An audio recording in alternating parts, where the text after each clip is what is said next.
और सभी ताली से स्वागत करेंगे आज के हमारे योग शिक्षक का।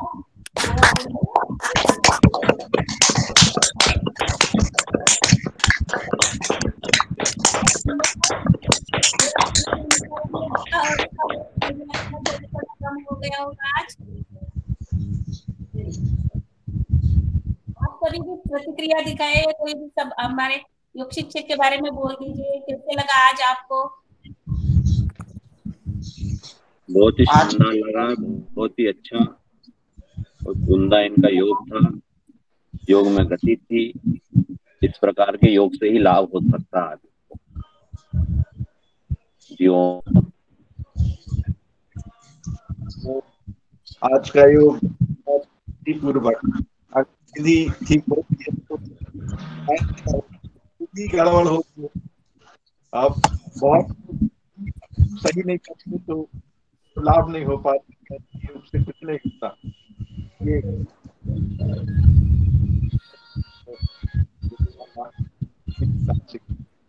जी ओम, आज के योग शिक्षक को बहुत बहुत नमन, धन्यवाद।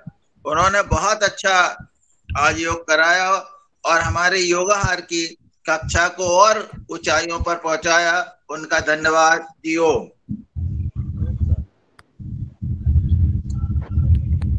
ओम, आज का योग वर्ग बहुत अच्छा रहा, बड़ा सुंदर योग सिखाया और हमने भी सीख लिया और कर लिया।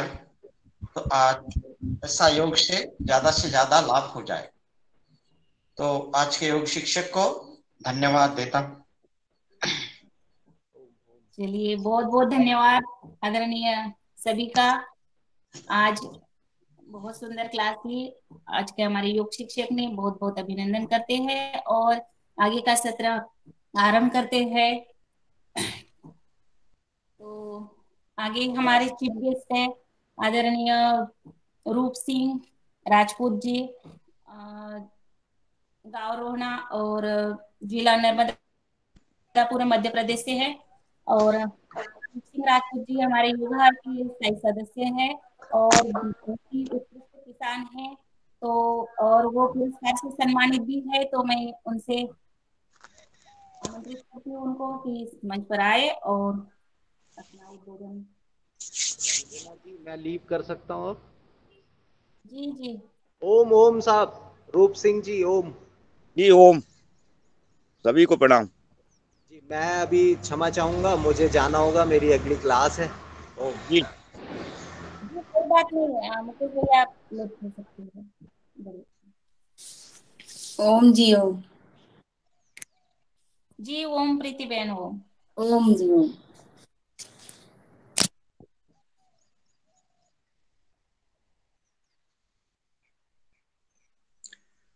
रूप सिंह जी अनम्यूट हो और अपनी बात कहो।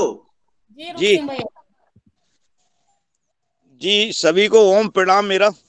मैं रूप सिंह राजपूत, ग्राम रोहना, जिला नर्मदापुरम, मध्य प्रदेश से किसान हूँ और विगत समय से योग आहार से की लिंक से जुड़ा हूँ और काफ़ी अच्छे बढ़िया मेरे को योग करने को मिलता है और काफ़ी जैविक खेती की बातें सुनने को मिलता है हमेशा। और आज मेरे को भी इसमें जैविक खेती की अपनी बात रखने के लिए मेरे को जोड़ा है, चीफ गेस्ट बनाया है। तो मैं सभी का प्रणाम अभिनंदन करते हुए मैं अपनी बात को रखता हूँ। मैं 4 एकड़ का किसान हूँ और विगत 8-10 वर्षों से मैं अपनी खेती में जो भी आदान मेरी खेती में लगते हैं, मैं अपना स्वयं का बीज, स्वयं का खाद और स्वयं का कीट नियंत्रण खेत पर ही तैयार करता हूँ। इसी विधि से मैं वर्षों से अपनी खेती को चला रहा हूँ, जिसमें मैं जीवामृत, घन जीवामृत, गोकृपा अमृतम, कंपोस्ट खाद, अपना कीट नियंत्रण, मठा, गोमूत्र, 10 पर्णी, अर्क, ये सब पूरा तैयार करता हूँ। और समय समय पे जैसी जो स्थितियाँ बनते रहती है खेती में, उस हिसाब से मैं ये सारी चीज़ें उपयोग करते रहता हूँ। और मेरे खेतों से जो भी उत्पादन होता है, बड़ा गुणवत्ता युक्त उत्पादन होता है, जिसे उपभोक्ता काफी पसंद करते हैं। मैं भी अपनी खेती को लेके काफी स्वस्थ और प्रसन्न महसूस करता हूँ वर्षों से, कि मेरी खेती से जो भी उत्पन्न होता है वो मैं अपने घर में यूज करके और अन्य लोगों तक पहुंचाता हूं। तो बड़े गुणवत्ता युक्त उत्पादन प्राप्त होते हैं हमको जैविक खेती से। और आज जो भी छोटे या बड़े किसान हैं, उन्हें वो सभी इसी पद्धति पे आए, मतलब कि वो हमारी खेती से जहर खत्म करें, हमारे खुद के खाद बीज कीट नियंत्रण सब खुद तैयार करें और इसी विधि से खेती को करें। हम खेती में हम आज देख कल हम हमारी एक नवदापुरम से एक टीम गई थी भोपाल। वहाँ पे हार्टिकल्चर वालों का एक्सपो लगा है। पूरे मध्य प्रदेश से विभिन्न जिलों से किसान आए, हम काफी किसानों से मिले भी वहाँ पे, उनके उत्पादन भी देखे हमने। आज हम अगर बाजार की बात करें या हमारे उत्पादन बिक्री की बात करें, तो आज हम कल हमने जो देखा है, बढ़िया बढ़िया अच्छी पैकिंग बनाकर किसानों ने लेके आए थे। उनके उनकी उत्पादनों की ग्रेडिंग थी, पैकिंग थी, उनके मार्केट में बिक्री करने के लिए उनका लाइसेंस था। ये सारी विधियों से वो गुजरते हुए वो मार्केट में अपना उत्पादन बेच रहे हैं। और उनके जब हमने मूल सुने, तो कहीं बहुत अच्छे मूल थे, बाजार से हटके उनके मूल थे, जो लाभकारी मूल मिलना चाहिए किसान को, आज वो मूल थे उनके पास में। तो ऐसा हमने कल देखा वहाँ पे एक्सपो मेला में भोपाल में। और काफी किसान उनसे प्रभावित हुए, मतलब, और बढ़िया, बहुत बढ़िया लगा। तो हम खेती में जो आज हमारी जो खेती का जो पर्यावरण की दृष्टि से देखा जाए, तो बहुत विपरीत स्थिति में जा रहे हैं। मतलब पेड़ पौधे खत्म हो रहे हैं खेती से, जमीन के कुछ सूक्ष्म जीवाणु, बैक्टीरिया, केचुआ जैसे हमारे जीवाणु सब नष्ट हो रहे हैं।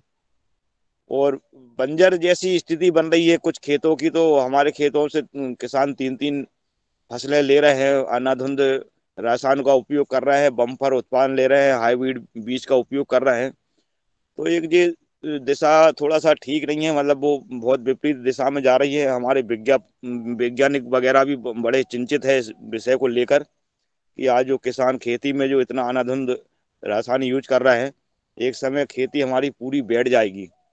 ना हम आगामी पीढ़ी को कुछ खेती दे पाएंगे स्वस्थ, ना हम उनको कुछ भोजन दे पाएंगे ऐसा कि जिससे उस भोजन में यूनिटी पावर हो।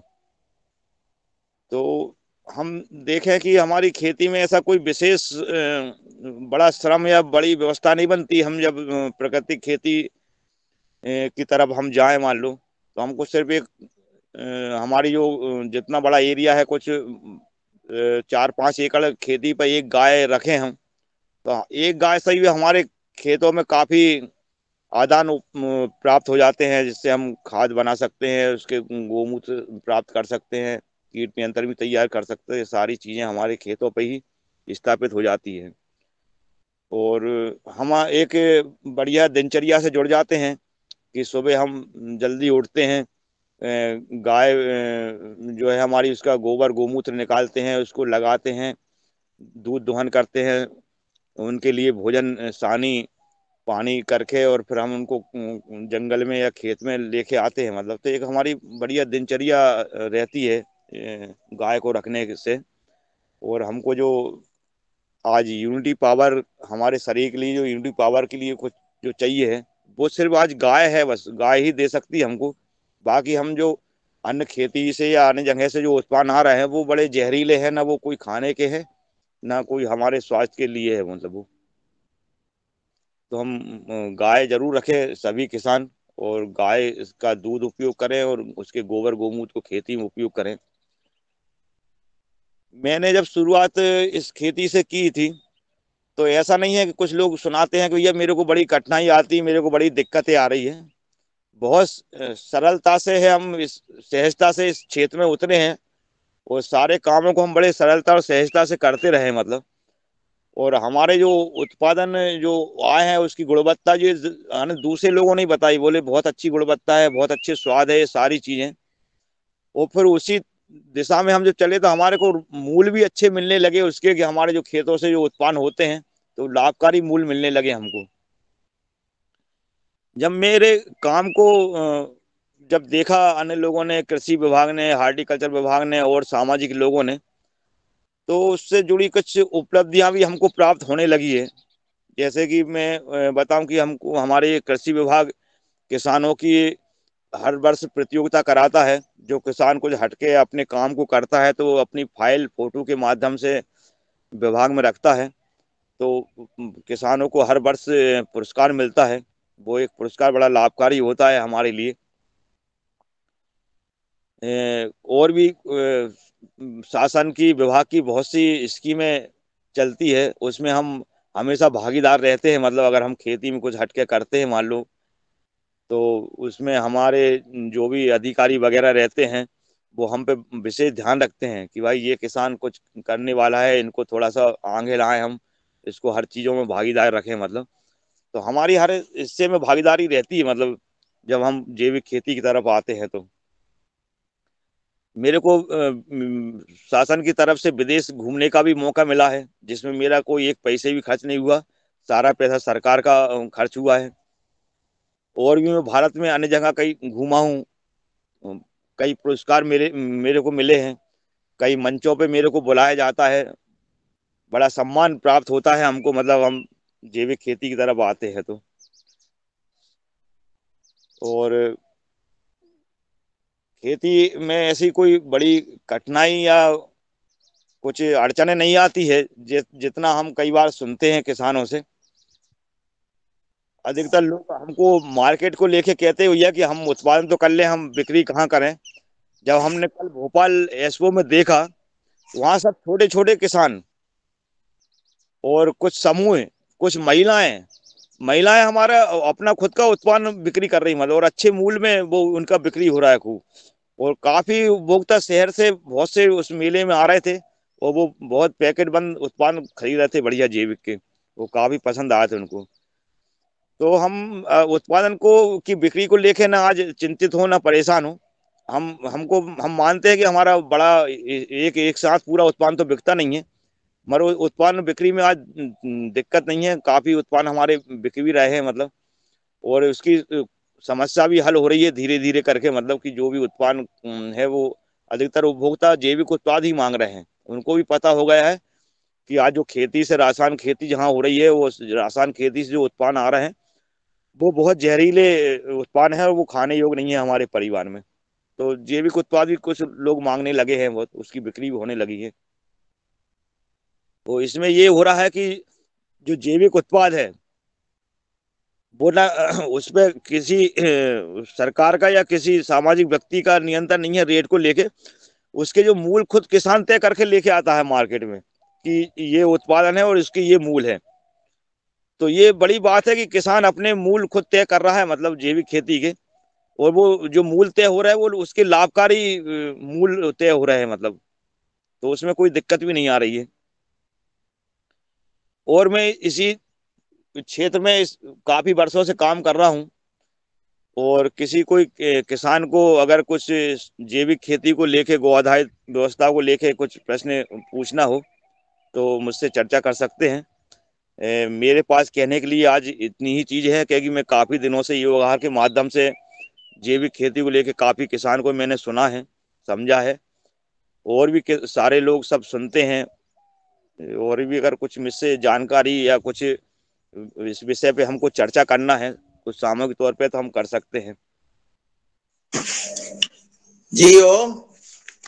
रूप सिंह जी, आपका जो मेरठ में जो आप कल चर्चा में जो आप बता रहे थे, कल मैं जी रूप सिंह जी के साथ मैं भी भोपाल भ्रमण पर गया था। और रूप सिंह जी ने मेरे को बहुत सारे नए लोगों से परिचय करवाया। और वहाँ हमने बहुत सारे जिले से जो किसान आए थे उनसे परिचय किया। और मूल्य के संबंध में और उत्पादन की बिक्री के संबंध में भी बहुत अच्छी किसानों के साथ चर्चा हुई है। आप अभी मेरठ गए थे, तो मेरठ में जैविक खेती और प्राकृतिक खेती के संबंध में क्या तय हुआ है और वहां के अनुभव कृपया आप सदन को बताएं। जी ओम। जी। अभी जम्बूद्वीप, हस्तिनापुर, मेरठ, उत्तर प्रदेश में 3 दिन का अधिवेशन था भारतीय किसान संघ, जो संगठन है भारतीय किसानों का। तो उसमें मेरे को भी जाने का मौका मिला। हमारे क्षेत्र से खैरी गांव से सर्वक दीवान जी साथ में थे मेरे। मैं था एक शहडोल से, सोडलपुर से एक किसान थे। वहां पे मोहन भागवत जी आए थे, 2 रोज वो रहे किसानों के साथ में। किसानों के साथ उनने मीटिंग की है। कुछ किसानों को भी उनने सुना है कि भाई जैविक खेती को लेके क्या क्या दिक्कतें आएगी, क्या क्या परेशानी हो, नीति अगर सरकार में बनती है तो किस चीज को लेके बनना चाहिए। तो काफी चीजें निकल के किसानों से आई है, मतलब कि हमको क्या होना चाहिए क्या नहीं। और उनने भी उनके उद्बोधन में काफी अच्छी बातें सुनाई है। उनने उनने कहा कि जो जैविक खेती का जो ज्ञान था, जो भारत का था, और इसको बीच में कुछ अन्य देशों के द्वारा नष्ट करा गया है, मतलब तो ये क्षति हुई है। तो इस कारण आज हमको थोड़ा सा दिक्कत होती है जैविक खेती करने की या बात करने की, जबकि हमारा पुराना जो ज्ञान था भारत का, वो प्राकृतिक खेती को लेके था। तो इसमें भी बहुत अच्छी नीति बनने वाली है आने वाले समय में जैविक खेती को लेके। जो किसानों को बाजार उपलब्ध होंगे, बड़े स्तर पे सरकार की भी व्यवस्था बनेगी, इसमें कुछ नीति बनेगी तो कुछ किसानों के लिए फंड भी रहेगा, मतलब ऐसी कुछ व्यवस्थाएं वहां पे बनी है। बाकी 3 दिन का जो कार्यक्रम था बहुत बढ़िया रहा था, काफी लोग उसमें आए थे।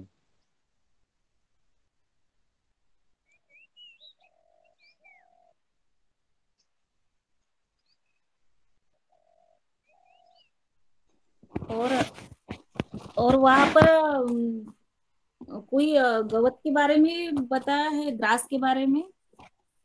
क्या चीज? ग्रास के बारे में। द्रास? जैसे कि वहां पर जो हम गवत लगाते हैं, चारा चारा रहता है ना, वो इसे, अच्छा अच्छा। उसके बारे चारे में भी जानकारी दी ना कुछ? चारे में यहाँ जानवरों के लिए भोपाल मेले में, भोपाल मेले में क्या वहां पे मेरठ में?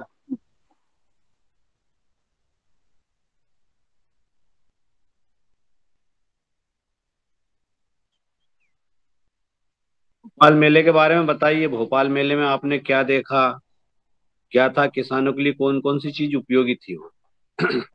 भोपाल, भाई साहब, भोपाल मेले में एक्सपो लगा है हार्टिकल्चर वालों का। तो खाद्य प्रसंस्करण लेकर उनने ये आयोजन रखा है 4 रोज का, जिसमें किसान अपने जो भी उत्पादन हो रहा है उसका खुद खाद्य प्रसंस्करण करें, मतलब ग्रेडिंग करें, पैकिंग करें। तो काफी किसानों ने अपनी ग्रेडिंग करके, पैकिंग करके, अपने कुछ लेबल लगा के, कुछ FSS नंबर थे उनके किसानों के अपने लेवल पर। कुछ प्रमाणीकरण वाले किसान थे, कुछ और भी जो समूह थे, समूह में कुछ महिलाएं जो अपने उत्पादन, बड़ी पापड़ जैसी चीजें वो लेके आई थी। उनने भी अपना लाइसेंस नंबर लेके रखा है FSS करके। तो ये सारे कार्यक्रम कब तक चलेगा ये वहाँ का? ये 24 से 27 तक का है। आप भी पहुंचे भाई साहब उसमें? आज है वहाँ? हाँ, 27 तक रहेगा। कल हार्टिकल्चर वालों ने ले गए थे उनकी तरफ से हमको, होशंगाबाद से जीप गई थी, तो आसपास किसान गए थे। आज भी काफी किसान जाएंगे वहां पे। जी ओ विदेश के अनुभव सुनाओ, विदेश में आपने क्या सीखा? विदेश में अब आपको पता है, आपके साथ में था मैं विदेश में। तो अरे तो भैया, तो सीखा क्या आपने वहाँ? अलग थे, यहाँ की व्यवस्थाओं से अलग थे वहाँ के। तो वहाँ की तुलना हम हमारी यहाँ की खेती में नहीं कर सकते, क्योंकि वहाँ पे बड़े स्तर पे खेती होती है। ये आपने देखा है, हमारे यहाँ के छोटे छोटे किसान है, कोई 2 एकड़, कोई 10 एकड़, 50 एकड़ वाला। वो जो भी संसाधन है खेती के, वो सब छोटे संसाधन है हमारे पास में। और वहाँ की व्यवस्थाएं कुछ अलग ही व्यवस्था है। वहाँ पे आप खाना क्या खाते थे? कहाँ पे? वही वहाँ पे जो मिला वही खाया था। में आप खाना क्या खाते थे? साथ में खाना जो वहाँ पे होटलों में जो बुकिंग हुआ था मिलता था, वही खाते थे आपके साथ में। नहीं, कुछ अशोक भैया के साथ अलग खाना खाया था, तो वो भी बताओ जरा। अशोक भैया भी बता सकते हैं अगर कुछ अलग से खाया होगा तो, बाकी तो ये जो चीजें बुकिंग रहती थी वही खाते थे अपन। जी ओम, आज 3 लोग जो है विदेश जी भ्रमण के आदरणीय शरद भैया जी, मुकेश जी और अशोक पटेल जी, ये तीनों साथ विदेश भ्रमण किया है, तो आज आपस में अनुभव साझा कर रहे हैं। जी ओम। आज विदेश विदेश यात्रा की चर्चा पे शरद भैया और अशोक भाई साहब बहुत अच्छे से बता सकते हैं, शायद मैं नहीं बता सकता उतनी अच्छे से, तो थोड़ा भाई साहब भी बताएं। नहीं नहीं, रूप सिंह भैया भी बताएंगे, ऐसा नहीं है। आप भी बताएं और थोड़ा रूप सा। सिंह भैया और तो भैया हम बताओ। आप लोग बता दो, हम लोग सुन लें विदेश में कैसों का भोजन की व्यवस्था क्या रहती है, वहाँ कैसा क्या होता है, तो बताने का कष्ट करें हम लोगों को।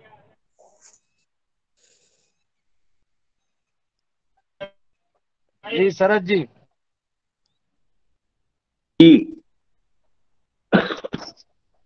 वहाँ पे खाना बहुत टाइप के रहते थे, जो जैसे जो खाना है सभी खाना उपलब्ध रहते हैं वहाँ पे। और हम लोग ज्यादातर जैसे दूध है, ब्रेड है, ये लेते थे हम लोग, शाकाहारी भोजन। और हम सिंह भैया भी शाकाहारी भोजन लेते थे तो अभी। लेकिन वहाँ बहुत सारी व्यवस्थाएं रहती खाने की, शायद हम लोगों ने उतने टेस्ट नहीं किए होंगे, क्योंकि हम तो 1-2 चीज ही टेस्ट कर पाते थे। क्या और अनुभव बताओ वहाँ के, आज आप चीफ गेस्ट हो भाई, आपको बताना है। जी आप बताइए ना भैया, आपने थोड़ा ज्यादा देखा है वहाँ पे रोटी वगैरह मिलती थी क्या, जैसे अपने यहाँ रोटी वगैरह मिलती है, वहाँ विदेश में मिलती थी रोटी गेहूं की? मिलती थी, रोटी भी मिलती थी। भैया मुड़ी हिला रहे थे, सन्नाला मुंह से बोलो। मिलती थी, रोटियां भी मिलती थी वहां पे, सब्जी दाल आदि। वहां पे अधिकतर सादा सब्जी मिलती था। है। जो भी था, हमारे साथ में कुछ जैन लोग थे, उनके लिए भी बगैर प्याज और लहसुन की सब्जियां और खाना बुक होता था। भोजन में वहाँ पे भारतीयों के लिए जो होटल थी वो करवाते थे, और उसमें वहाँ के स्थानीय लोगों का भोजन क्या है? वो तो पूरा मांसाहारी था। जी जी। हाँ, पूरा मांसाहारी भोजन था वहाँ के स्थानीय लोगों। और हम हमारे खाने के लिए होटल ढूंढते थे जो भारतीय, जिसमें भारतीय व्यंजन बनते थे, वो व्यवस्था करवाते थे। और वहाँ का भोजन पूरा मांसाहारी था, विभिन्न प्रकार के मांस थे जी, जो अलग अलग प्रकार के, कम से कम 100 वैरायटी थी उनकी। और हम लोगों के लिए अलग से जो भारतीय होटल थी, उन्होंने पहले से ही बुकिंग थी कि ये भारतीय भोजन करेंगे। उस हिसाब से भारतीय भोजन की जो व्यवस्था थी उसमें ये सभी दाल चावल, ब्रेड और मिठाइयाँ, जूस वगैरह, ये सब पूरी व्यवस्था थी। नाश्ते में भी अच्छी व्यवस्था होती थी। सुबह से विभिन्न प्रकार के काजू किशमिश बादाम पिस्ता ये पूरे स्टॉल लगे रहते थे। जूस का पूरा स्टॉल लगा रहता था, फल फूल का पूरा स्टॉल लगा रहता था। जी इसके बाद में भोजन में भी दाल सब्जी वगैरह, जो भारतीय भोजन जो अपना होता है, जिस प्रकार जो 5 स्टार होटल में अच्छी जो व्यवस्था होती है भोजन की, उस प्रकार हमारी अच्छी भोजन की व्यवस्था थी बिल्कुल। और उन्होंने रुकने करने के लिए भी बहुत अच्छी शानदार होटलों की व्यवस्था की थी, जो 5 स्टार लेवल रहता है, इस प्रकार की सब पूरी व्यवस्था थी। और हमारे घूमने के लिए उन्होंने एक अच्छी बस की व्यवस्था की थी, जो विभिन्न पॉइंटों पे हमको लेके जाती थी। और वहाँ की खेती और वहाँ के जो विभिन्न प्रकार की गतिविधियां थी उनके बारे में हमको जानकारी दी जाती थी। जैसे ऑस्ट्रेलिया न्यूजीलैंड में तो ऐसा था कि ऑस्ट्रेलिया में जमीन ज्यादा है, वो लगभग हमारे देश से 2.5 गुना बड़ा है जी। जो उसका क्षेत्रफल है 2.5 गुना अपने हिंदुस्तान से। और वहाँ की जो पॉपुलेशन है वो मात्र 2 करोड़ है। जो वहाँ की जो पॉपुलेशन है उस देश का इंफ्रास्ट्रक्चर, मतलब उसकी नेवी में, उसके प्रशासन में काम करती, बाकी खेती बाड़ी पे वो ध्यान नहीं देते हैं। तो वहाँ खेती बाड़ी करने के लिए बहुत से भारतीय लोग हमारे यहाँ से, पंजाब के, हरियाणा के बहुत से लोग वहाँ खेती करने के लिए गए हुए हैं। सरकार वहाँ पे लीज पे खेती देती है जी। तो वहाँ के खेत बहुत बड़े बड़े हैं, कम से कम 30 किलोमीटर तक खेत ही खेत है, आदमी नहीं दिखते हैं, बिल्कुल खेत, और मशीनों से ही पूरी खेती होती है। वहाँ की जो सिड्डिल है जिससे बोनी होती है, वो लगभग उसकी कटर 100 फुट लंबी कटर है, और उसका जो टैंक है जिसमें सिड्डिल में जो अपन गेहूं बोते हैं, वो जो अपनी सिड्डिल है उसमें 10 कुंटल का है, लेकिन उसका जो टैंक है कम से कम 20-25 कुंटल का उसका टैंक रहता है। और बड़े बड़े हार्वेस्टर, बड़ी बड़ी मशीनें हैं, मशीनों से ही सब काम होता है। हमारे कुछ भारतीय लोग थे, उन्होंने प्रश्न किया कि अपन यहीं आके बस जाते हैं और यहीं खेती करते हैं बहुत, तो सब खुश हुए कि मैंने कहा हाँ भैया बिल्कुल करो खेती, यहाँ खूब करो खेती, आओ। अब खेती करोगे तो तुम्हारी खेती को खाएगा कौन? पब्लिक तो जरा सी है वहां की। जी। हाँ, 2 करोड़ की पॉपुलेशन, उस माल का करोगे क्या तुम? कौन लेगा माल? अगर ऑस्ट्रेलिया का गेहूं अगर भारत भेज दे तो गेहूं की कोई कीमत ही नहीं रही। भारत में भी अब इतना गेहूं होने लगा कि पूरी सरकार उसको पीडीएस में दे रही है, गरीबों को मुफ्त बांट रही है। करेंगे क्या? तो इस प्रकार की व्यवस्था है। उससे हमको ये लगा कि भारत और चीन दुनिया में ऐसी है कि दुनिया की पूरी उपभोग की वस्तुएं हैं, उपभोक्ता, इसलिए भारत को हर चीज का उपभोक्ता कहते हैं इसको। हिंदुस्तान को, जहाँ जितनी जनसंख्या पॉपुलेशन होती है उस देश में वो मार्केटिंग का एक हिस्सा होता है। यहाँ हर चीज बिकती है। भारत में देखो विभिन्न प्रकार के खाने पीने की चीजें देख लो, ओढ़ने पहनने की चीज देख लो, जूते चप्पल कार, और मतलब भारत एक दुनिया का बहुत बड़ा उपभोक्ता देश है ये। तो ये प्रश्न थे वहां, तो मैंने कहा आज सब्जी लगा लें, तो सब्जी खाएगा कौन? अपनी सब्जियां, पॉपुलेशन तो बहुत कम है जी। तो गए हुए लोग वहां के, अपने ही के लोग हैं, हिंदुस्तान की खेती सब वही कर रहे हैं वहां लीज पे।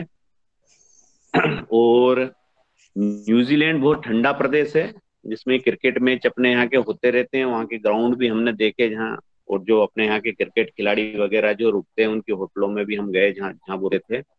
और बहुत ठंडा प्रदेश है। वहाँ डेयरी का व्यवसाय बहुत अच्छा है न्यूजीलैंड में। तो वहाँ जो पूरी HF गाय, होल्स्टीन फ्रीजियन जर्सी, 30-40 लीटर दूध देती है एक टाइम में, और पूरा मैकेनाइज काम है, मतलब मशीनों से टोटल काम होता है, A to Z मशीनों से ही पूरा काम। जो शरद भैया जो साइलेज का काम करते हैं, जो पैकिंग का, इस प्रकार की पैकिंग उनकी, मतलब वहां से जो गाय वगैरह हैं उनको ये सब इस प्रकार का भोजन करवाते हैं, वो बढ़िया पैक्ड माल रहता है। और पूरी मशीनें हैं, दूध वगैरह सब पूरी मशीन से ही लगाया जाता है, और उसको स्टोर करके और उसको विभिन्न प्रकार के उन्होंने उनके जो उत्पाद बनाए जाते हैं। वहाँ के भी किसान बहुत और अच्छे, और ठंडा प्रदेश है वो न्यूजीलैंड, उसमें बरसात होती रहती है। अपने यहाँ का जैसे ये चेरापूंजी क्षेत्र है ना, इस प्रकार का क्षेत्र है। और इंफ्रास्ट्रक्चर में जो डेवलपमेंट, उसको विकसित देश इसीलिए कहते हैं। भारत अभी विकासशील देश है, विकसित देश के आने में की पोजीशन में है। वो जो दोनों देश है पूरे विकसित देश है। वहाँ का इंफ्रास्ट्रक्चर पूरा डेवलप्ड है, सड़कें बहुत ही शानदार, मकान वगैरह ये वो बहुत ही मतलब अच्छा VIP पूरी व्यवस्था है वहाँ की। मतलब जैसे अपने यहाँ जो महानगर हैं जैसे बॉम्बे वगैरह, इनमें जो जैसी व्यवस्था है ऐसी व्यवस्था उनके पूरे क्षेत्र में जहाँ हम घूमे वहाँ पूरी अच्छी रोड है। और उस दिशा में अपना देश भी आगे बढ़ रहा है। अपना देश भी किसी से कम नहीं है। यहाँ भी सब कुछ है जो दुनिया में है, वो भी सब कुछ है। यहाँ की भूमि, यहाँ की जलवायु, वो सब चीज हमने वहाँ देखी। देखने के बाद में हमको ये लगा अपना जो नर्मदापुरम क्षेत्र है, वहाँ की भूमि, वहाँ की जलवायु, वहाँ की मिट्टी इतनी शानदार आपको कहीं भी नहीं मिलेगी। इसमें अपन जिस चीज का अपन उत्पादन करना चाहते हैं वो पूरी चीज यहाँ उत्पादित हो जाती है। मेथड चेंज करना पड़ता है उसमें, अपन क्या लगाएं, क्या nitrogen, phosphorus, potash, calcium, magnesium, sulphur, जिस प्रकार की भूमि है उनमें जिस चीज की कमी है उस चीज को डाल के, और यहाँ अपन अपने यहाँ भी हर चीज पैदा कर सकते हैं। ऐसा नहीं है कि वो कोई विदेश है तो कोई विदेश में कोई विशेष प्रकार की नहीं है। विदेश से अच्छा हिंदुस्तान, और अपने हिंदुस्तान में भी अच्छी खेती बढ़िया होती है। जैसे मैं इजराइल भी गया था, तो वो इजराइल में क्या है कि वहाँ पानी की बहुत कमी है। तो वहाँ पानी को फिल्टर करके, और जो बेस्ट अच्छा पानी है उसका तो सब पीने में इनमें यूज होता है, और जो बेस्ट पानी है जिसका सीपेज होता है उसको भी वो इकट्ठा करके और खेती में यूज करते हैं वहाँ पे इजराइल में। तो जो ड्रिप पद्धति है और मल्चिंग पद्धति, और इसके बाद में ये नेट हाउस, पैक हाउस है, ये पूरे वहीं से आए हैं, अपने इजराइल से ही जी। हाँ। और जो बड़े बड़े शहरों जैसे अपने हिमाचल प्रदेश है, उत्तराखंड है, जो ऊंचे नीचे प्रदेश है जहाँ पे भूमि बहुत कम है और पहाड़ जैसी स्थिति है, वहाँ पे ये नेट हाउस, पैक हाउस से खेती होती है। उनमें विभिन्न प्रकार की सब्जियां, फल फूल वगैरह सब वो अपने यहाँ लगाते हैं। ये सब जो स्कीम आई है सब इसराइल से ही आई है। तो इसराइल के बाजू में एक देश है जॉर्डन, वहाँ है राजशाही पद्धति। वो देश काफी गरीब है, पाकिस्तान जैसा है, आप समझ लो उसको। तो वो इसराइल उसको भी ये खेती बाड़ी के बारे में टेक्निक वो देता है, और वहाँ पे नेट हाउस से ही पूरे वहाँ भी खेती होती है, पूरी रेत वगैरह उसमें।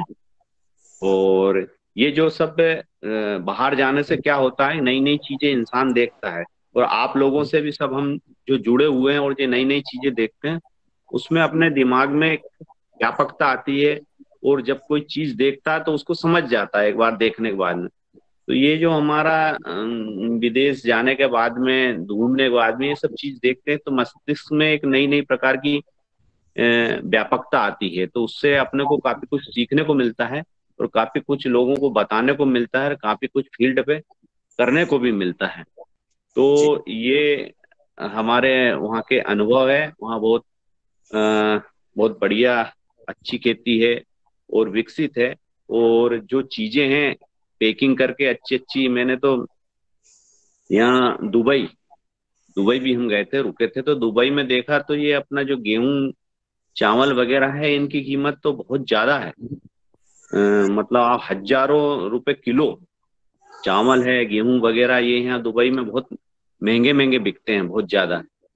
तो मतलब ये सब लोगों का ऐसा ग्रुप अगर इकट्ठा हो, और इनमें सब लोगों में एक सामंजस्य प्रकार के कोई अच्छा मार्केटिंग का एक बंदा मिल जाए, तो ये सब चीजें अपने यहाँ भी सब हो सकती है। अपने यहाँ की चीजें भी अगर विदेश जाती है तो उसका भी किसानों को मूल्य मिल सकता है, और सच्चे अर्थों में वो कृषि को लाभ का धंधा बनाना और किसानों की आय दुगनी जब भी हो सकती है, जब इस प्रकार की सब गतिविधियां जी इंसान करे।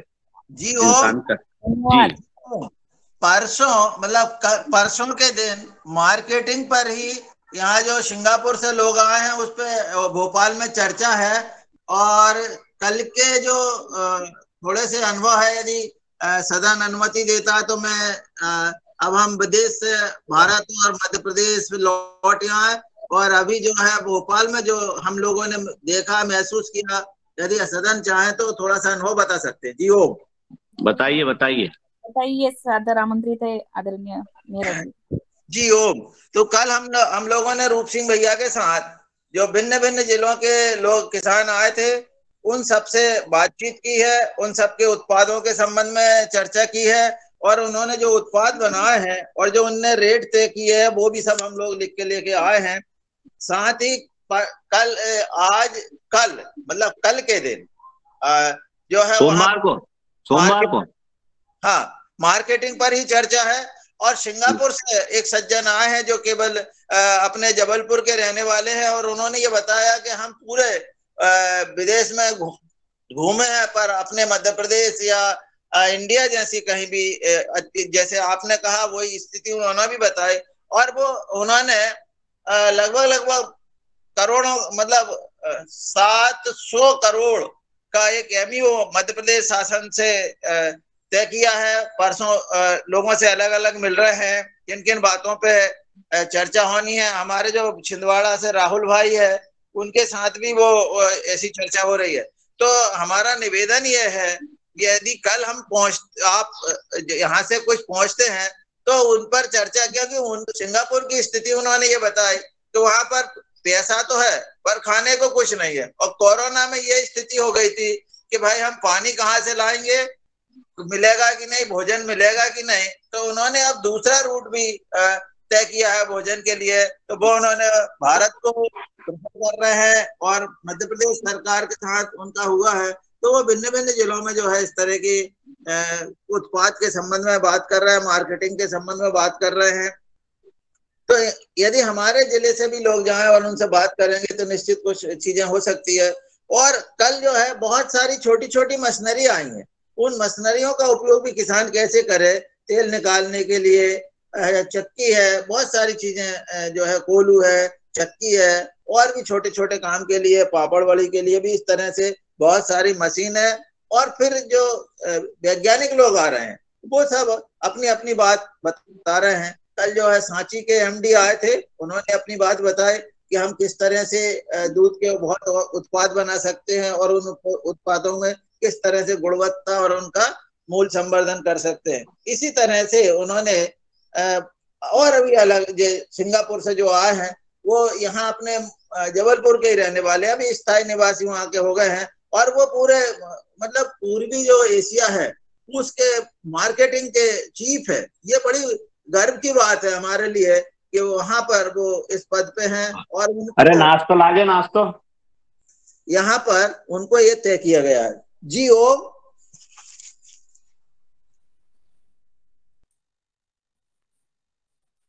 कल का आदरणीय मेहरा जी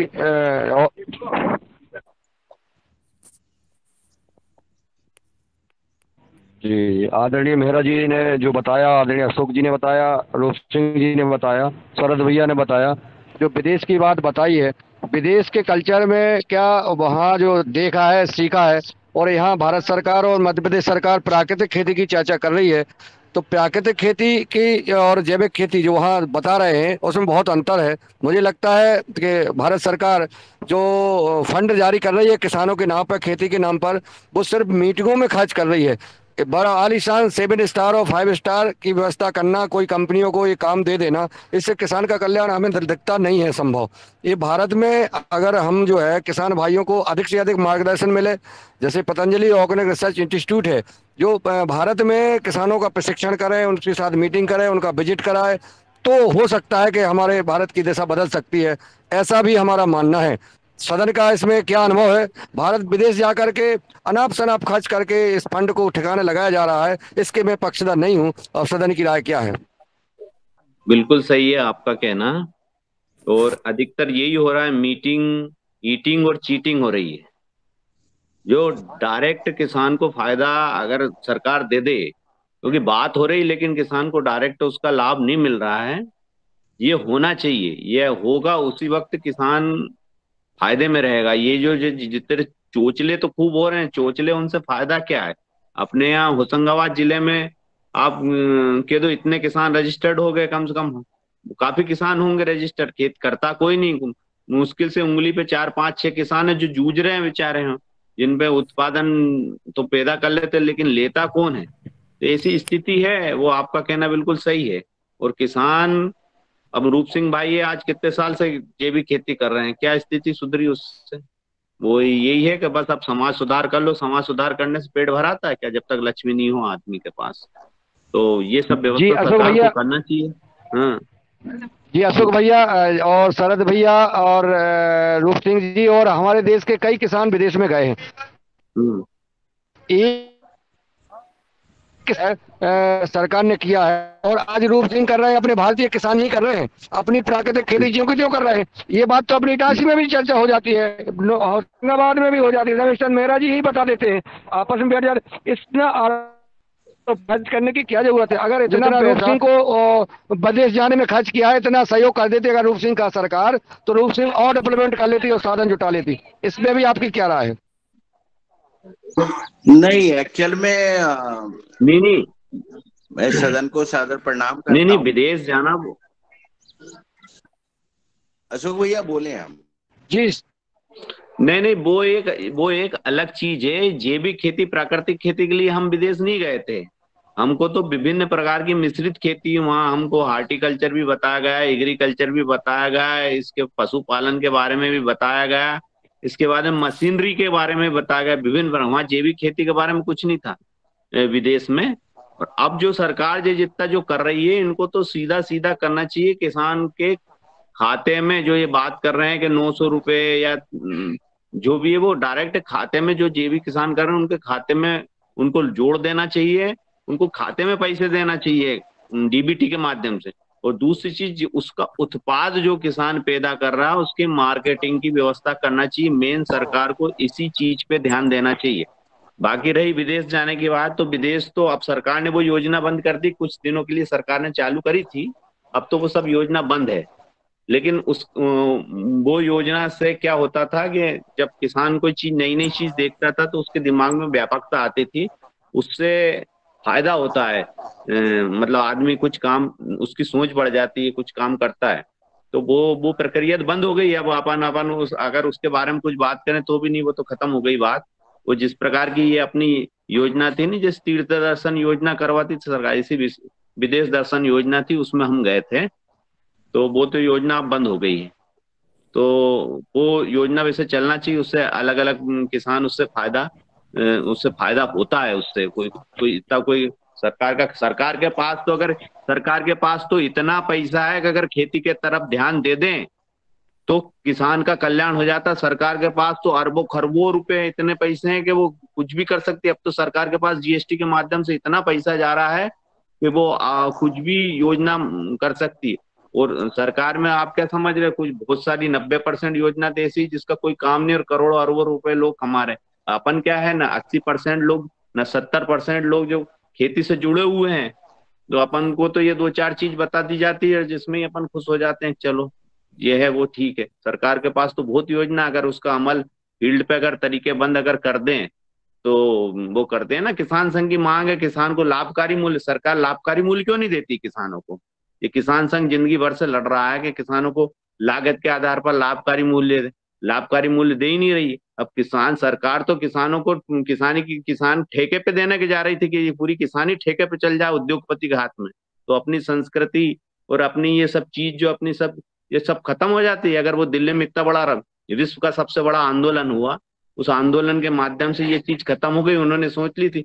अब समर्थन मूल्य है उसमें जोड़ देती कि हम जो किसान से कोई भी चीज खरीदेंगे समर्थन मूल्य से कम नहीं लेंगे, तो वो भी वो वापस क्यों होता? क्योंकि वो प्रगतिशील किसान है, पंजाब हरियाणा दिल्ली के। तो उन्होंने इस चीज को समझ लिया कि ये बिल गलत है, तो उन्होंने आंदोलन करके खत्म करवा दी। और अपने यहाँ किसान कोई आंदोलन करने वाले हैं नहीं, जिसने जो कह दिया उसमें हाँ में हाँ मिला के काम चल रहा है अपने यहाँ। तो ये ऐसा है। सुना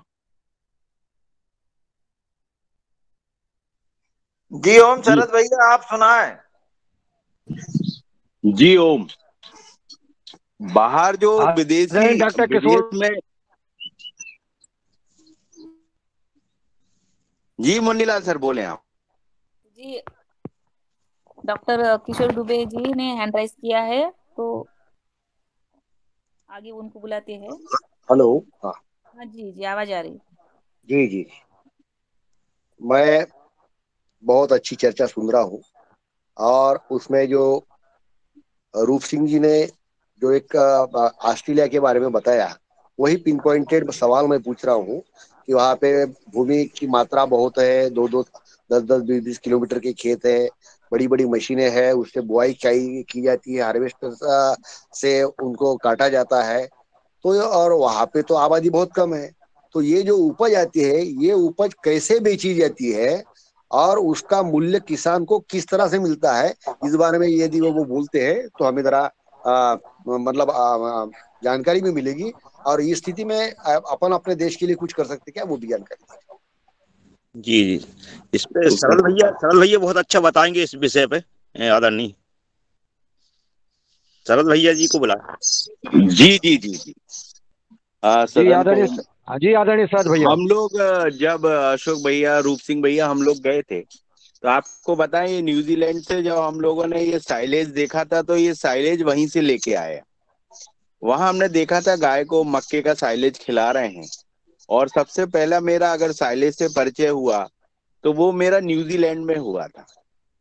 तो वहाँ की बहुत सारी व्यवस्थाएं वहाँ क्या पहले से निर्धारित कर देते हैं कि किस गांव में कौन सी क्रॉप लगेगी। वहाँ क्रॉप का मैनेजमेंट बहुत अच्छा था, कहाँ पे स्ट्रॉबेरी लगेगी, कहाँ टमाटर लगेगा, जो गवर्नमेंट निर्धारित करती है उसी निर्धारण में वहां पे सब्जियां लगती थी। वहां किसान को स्वयं दवा डालने का लाइसेंस नहीं है, दवा अपने खेत में स्वयं किसान नहीं डाल सकता। एक एग्रीकल्चर कॉलेज के बच्चे अपने ड्रोन के द्वारा, अपने पंपों के द्वारा वहां पे जो निर्धारित मापदंड पे जो दवाएं डालनी है वो दवाएं डालती थी। वहां किसानों के हाथ में पंप नहीं होता है, वहाँ वहाँ किसानों के हाथ पे मशीन नहीं रहती है। वो मशीनें एग्रीकल्चर के बच्चे या जो पढ़ रहे हैं, डिग्री ले रहे हैं, वो बच्चे ही वहां पे बोनी करते थे। जैसे 17-18 साल की बच्चियां वहां पे सोइंग कर रही थी, बोनी, जो कि लगभग 100 फीट की जो सिड्डलें थी, वो 18-19 साल की बच्चियां बोनी कर रही थी, और वो एग्रीकल्चर में पढ़ रही थी। उनका 2nd ईयर था, किसी का फाइनल ईयर था। वहां एग्रीकल्चर के बच्चे जो 5वीं 6वीं पढ़ रहे थे, वो स्ट्रॉबेरी तोड़ रहे थे। वो बच्चों को स्ट्रॉबेरी तोड़ना सिखाया जा रहा था, और उसका उनको पैसा भी मिल रहा था बच्चों को।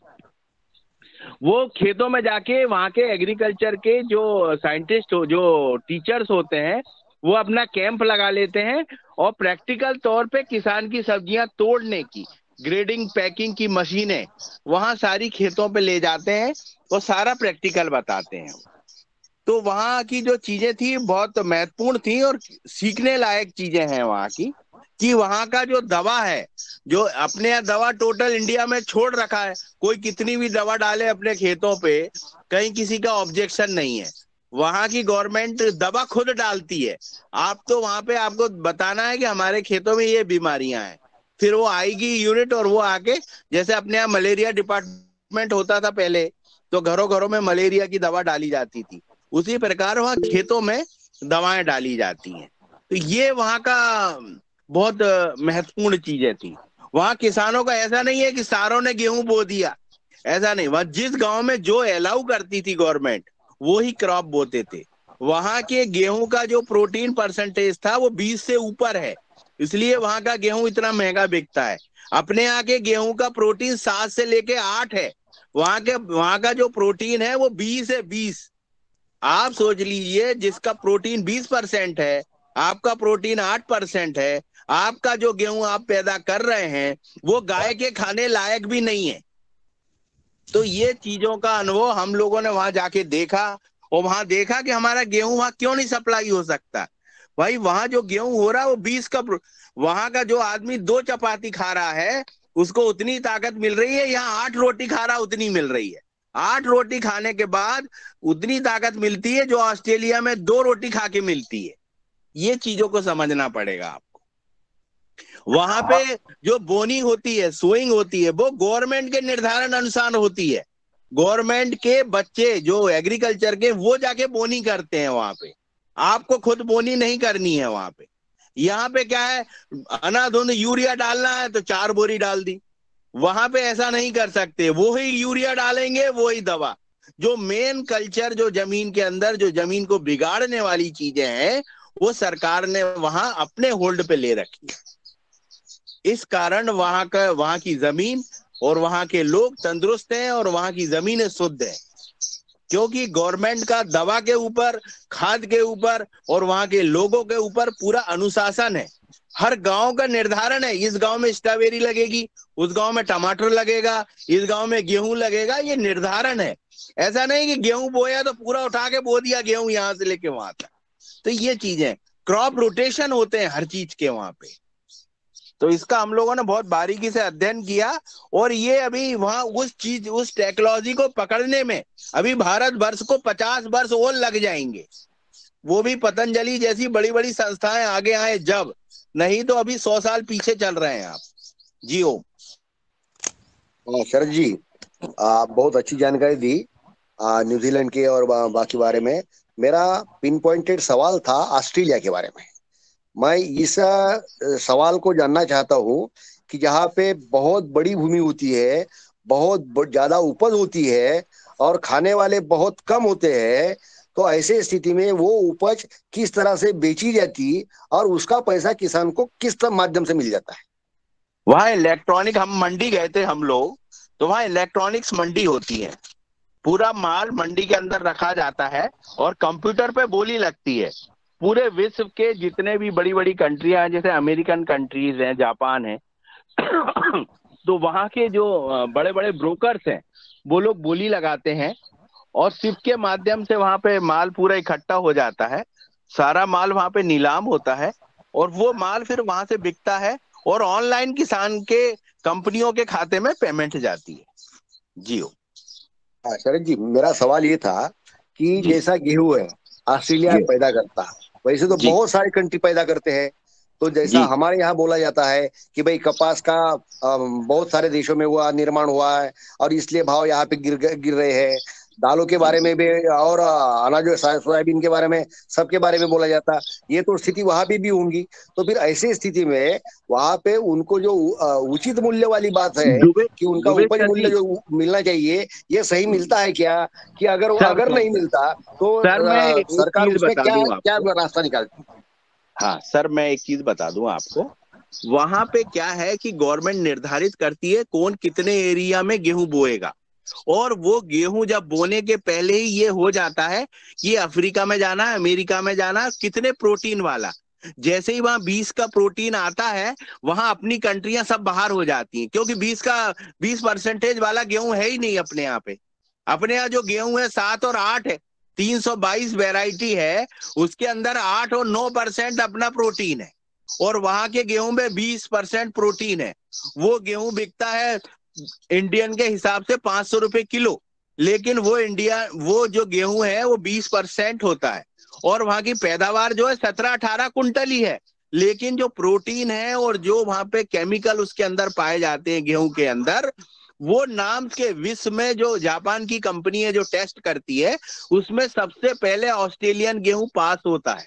क्यों? कि उसके अंदर ना ही यूरिया है ना डीएपी है, जो मानक चाहिए, जो मानव जाति को कोई प्रकार का नुकसान नहीं करता, वो वाला गेहूं वो पैदा करते हैं।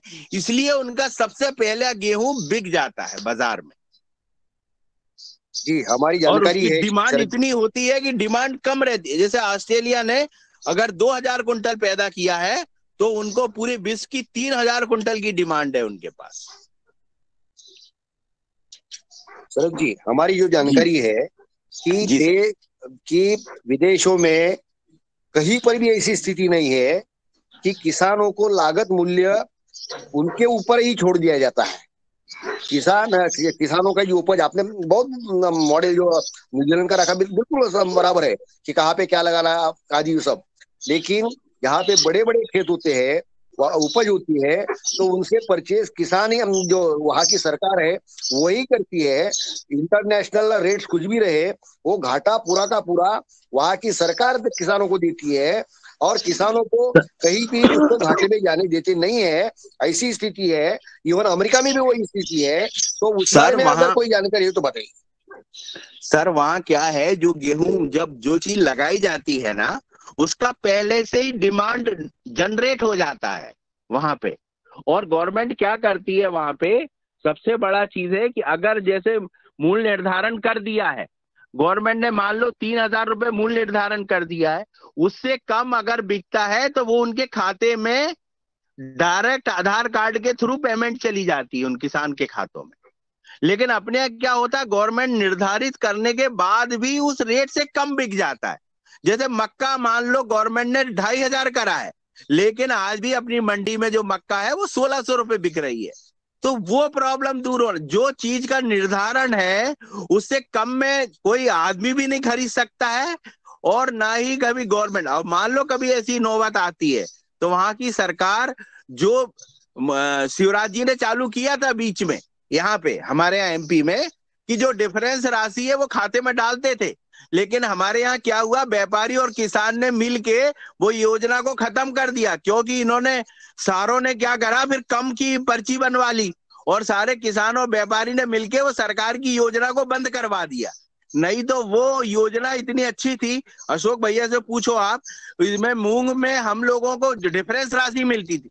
जैसे गेहूं अगर हमारा 2100 की जगह 1800 बिका, और 2100 रुपए व्यापारी ने 1800 लिया, गवर्नमेंट रेट 2100 है, तो भावांतर राशि 300 रुपए शिवराज जी ने हमारे खाते में डाले थे, और वो बहुत बढ़िया योजना थी। लेकिन यहाँ के व्यापारियों ने मिलके और किसानों ने मिलके उस योजना को खत्म कर दिया। ऐसे कर दिया कि वो जितना भी गेहूं बिका, भले 2100 बिक रहा, उसको 1800 का ही बिल बनवा लिया, और वो सारी भावांतर राशि अपने खाते में डलवा ली। जियो। धन्यवाद शरद जी। बस ये आपने अंत में जो बात बोली ना, वही मैं सुनना चाहता था कि हर देश में ऐसी ही व्यवस्था है कि उसका उपज मूल्य तय होता है और उपज मूल्य पे सरकार खरीदी करती है और उसका जो डिफरेंस है वो सरकार देती है। हमारे यहाँ ये स्थिति बिल्कुल नहीं है। तो इस पहलू पे बात करनी चाहिए, जैसा कि मेरे एक सवाल के पहले भी यहाँ पे अरे चर्चा हो रही थी। दुबे सर हमारे यहाँ पे चालू किया था, ये बहुत अच्छी चली थी शिवराज जी ने। अगर अशोक भैया भी जानते हैं इनको, काफी इसमें रहे हैं वो, तो ये बहुत भावांतर योजना हमारे यहाँ बहुत तगड़े रूप में चलाई थी एक समय की। ये गवर्नमेंट ना खरीदे, लेकिन वो चलने नहीं दी, यहाँ पे चली नहीं फिर वो योजना। नहीं तो ऐसी बहुत अच्छी योजना है और ऐसी योजना यही चलेंगी तभी अपनी चर्चा जो यहाँ पे पूरे 1 घंटे से चल रही है तभी किसान के जेब में पैसा जाएगा। वरना अलग अलग मॉडल्स अच्छे बना के 1% लोगों के मॉडल्स दिखवा के 99% किसानों के जेब में पैसा नहीं जाएगा और जैसी की वैसी ही गरीबी की स्थिति बनी रहेगी, ऐसा हमारा मानना है। अलग लोगों के अलग अलग मतांतर हो सकते हैं। धन्यवाद।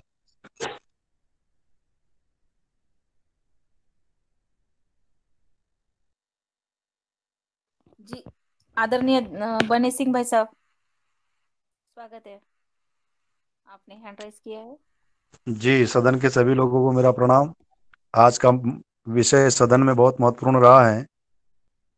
इसके लिए जैसे शरद भैया बता रहे थे कि अपने हिंदुस्तान के अंदर क्या सभी किसान एक ही क्रॉप लगाते थे। हिंदुस्तान के किसान क्या किसान नहीं, एक हिंदुस्तान का किसान आज गुलामी कर रहा है, मजदूरी कर रहा है, इसलिए उसको प्रॉफिट चाहिए। वो मजदूर किसान क्या सोचता है कि मेरे को यही ज्यादा प्रॉफिट होगा वही फसल में लगाऊंगा, क्योंकि उसको तो गुलाम बना रखा है ना। खाद बीज से लेकर के, पानी से लेकर के, ट्रैक्टर से लेकर के, डीजल आदि से लेकर के, उसकी खेती जो जितना उत्पादन आता है उससे तो कई गुना कर्जे में दबा हुआ रहता है किसान हमेशा हमेशा के लिए। ये रिजल्ट अपन पिछले 20 सालों से देखते आ रहे हैं, अभी तक चले आ रहा है। रही बात भावांतर भुगतान की, जो जैसे शिवराज सरकार ने जो भावांतर भुगतान जो चलाया था फसल, वो भावांतर भुगतान ज्यादा समय तक चलने वाला नहीं, उसमें बहुत फ्रॉड चला, इसलिए सरकार ने उसको बंद कर दिया। हमको मांग करना चाहिए हमारी लागत मूल्य से कम रेट में अपना उत्पादन ना बिके। किसान से उत्पादन लेकर के कोई भी कंपनी वाला छोटा मोटा जैसे पापड़ बनाने वाला है, कोई अन्य व्यंजन बनाने वाला जो कंपनी, वो किसान का उत्पादन लेकर के वो उसकी कंपनी में मार्क लगा देती, जिसके बाद में वो मार्केट में उसी रेट में बिकता है। क्यों ना हम किसान सभी मिलकर के सरकार से मांग करें कि जैसे हमारा प्याज 40 रुपए किलो से कम नहीं बिकना चाहिए, हमारे गेहूं 30 रुपए किलो से कम नहीं बिकना चाहिए। ऐसी एक मूल्य निर्धारित जब तक किसान की नहीं होगा, जब तक कोई किसान का तोड़ नहीं है देश के अंदर, चाहे कौन सी सरकार आए कौन सी जाए, सरकार के पास कोई विकल्प नहीं है। रही बात दूसरी, किसान क्या होता है कि जरूरत से ज्यादा उत्पादन कर देता है। कभी कभी क्या करता है किसान, सारे किसान लहसन लगा देते हैं, एक लहसन की हवा चलती है जैसे, सब दूर मालवा क्षेत्र में लहसन ही लहसन बोया जाता है, कभी कभी प्याज बोया जाता है। कभी कभी देश के अंदर 2003 या 4 की बात है, जब एक हवा चली थी, उस वक्त सबने ज्वार बोई थी, तो 50 पैसे किलो ज्वार बिकी थी अपने क्षेत्र के अंदर। किसान को हर एक क्षेत्र में, हर एक जिले में क्लस्टर बनाया जाए और क्लस्टर के हिसाब से उसको अनुमति दी जाए कि इससे ज्यादा फसल आप ना लगाएंगे और आपके फसल का मूल्य ये निर्धारित होगा, इससे कम में आपको नहीं बेचना होगा। और अगर ये कोई खरीदता है कोई या करता तो उसके ऊपर तुरंत केस दर्ज किया जाए, व्यापारी के ऊपर भी। ऐसा सुझाव हम किसान मांगेंगे तो सरकार क्या, सरकार तो देश की प्रजा के ऊपर निर्भर करती है। जैसी प्रजा होती है ऐसी सरकार बन जाती है। अब देखे ना, हम पंजाब में कैंसर ट्रेन चलती है, सरकार ने उसको फ्री कर दिया, ज्यादा कैंसर के मरीज तो ट्रेन फ्री चलेगी। हमारे क्षेत्र में क्या है, हमारे डिलीवरी हमारे घर में हुआ करती थी, वो हॉस्पिटल में हुआ करती थी, जननी एक्सप्रेस चला दी उन्होंने। सरकार क्या, सरकार तो जैसी प्रजा ऐसी सरकार बनने में तुरंत सरकार आगे रहती है।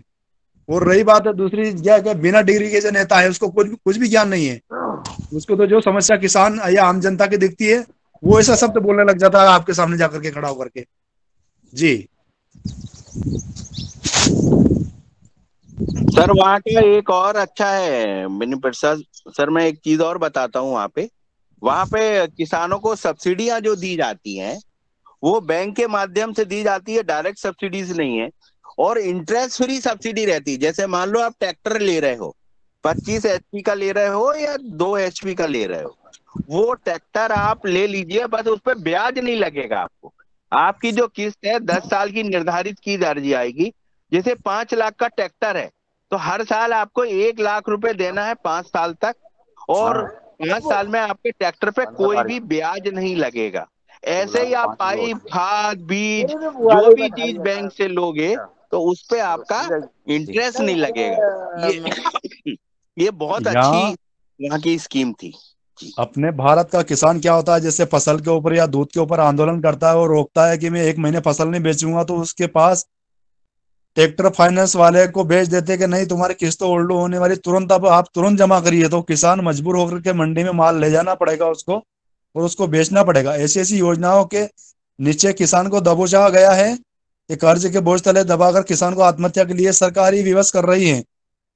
इसका जिम्मेदार अगर यदि है तो सब सरकार है।